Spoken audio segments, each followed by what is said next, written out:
Non ક્રિમિનરી certificate માટે નાનપુરા ખાતે આવેલા બહુમાળી ભવનમાં સવારથી જ લોકોની લાંબી કતારો જોવા મળી હતી, જેને લઈને લોકોમાં પણ ભારે રોષ જોવા મળી ગયો છે। સુરતના બહુમાળી કચેરી ખાતે નોન ક્રિમિલિયર સર્ટિફિકેટ માટે રોજ મોટી સંખ્યામાં લોકો કતારમાં ઉભેલા જોવા મળી રહે છે।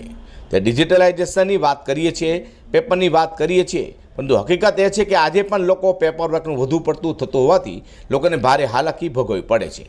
આશ્ચર્યની વાત એ છે કે બહુમાળી ઓફિસ ખાતે ક્રિમિલિયર સર્ટિફિકેટ કઢાવવા માટે રોજ કલાકો સુધી લોકો ઊભા રહેલા જોવા મળે છે। ગમે ત્યારે પણ તમે વિસ્તારમાંથી પસાર થાવ તો તમારી નજર ચોક્કસ જ કતારમાં ઊભા રહેલા લોકો પર પડે છે। અધિકારીઓ પણ આ બાબતને સારી રીતે જાણતા હોવા છતાં પણ રેઢિયાળ રીતે જેમનું તેમ ચાલે છે, તેમ ચલાવવામાં જ માનતા હોય તેવું લાગી રહ્યું છે। ત્યારે એક જ સરખી તકલીફ હોવા છતાં પણ વહીવટીતંત્ર તેને ઉકેલ લાવવા માટે કોઈ નક્કર પગલાં લઈ રહ્યું નથી।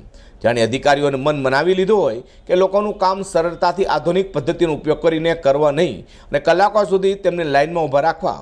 રોજ કચેરીની બહાર કલાકો સુધી લોકો ક્રિમિલિયર જેવા મહત્ત્વના સર્ટિફિકેટ લેવા માટે ઊભા રહેવા છતાં પણ અધિકારી એવું કોઈ પણ પ્રકારનું આયોજન નથી કરી શકતા કે લોકોની હાલાકી ઓછી થાય। બહુમાળી હોય કે નાગરિક સુવિધા કેન્દ્ર હોય, તમામ સ્થળો પર એક જ સરખા દ્રશ્યો આપણને જોવા મળતા આવે છે। તેજસ ટેલરે વધુમાં જણાવ્યું હતું કે આજના આધુનિક યુગમાં પણ આપણી સરકારી કચેરીમાં કામ કરવાની જૂની પદ્ધતિ સ્વીકારવામાં આવી છે। ક્રિમિલિયર સર્ટિફિકેટ માટે ધક્કા ખાવા પડે છે અને ત્યારબાદ કલાકો સુધી લાઇનમાં આપણે ઊભા રહેવું પડે છે। મારું નામ વિશાલ દરજી છે।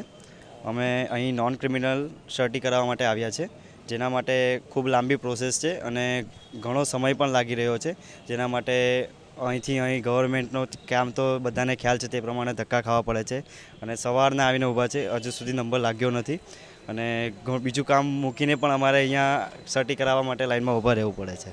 નોન ક્રિમિનલ દાખલા માટે લોકોની લાંબી કતારો જોવા મળી હતી, જેને લઈને તંત્ર દ્વારા વહેલી તકે આ દાખલા મળે તો તે માટેનું આયોજન કરવું ખાસ જોઈએ તે માંગ શહેરીજોએ ઉઠવા પામી છે।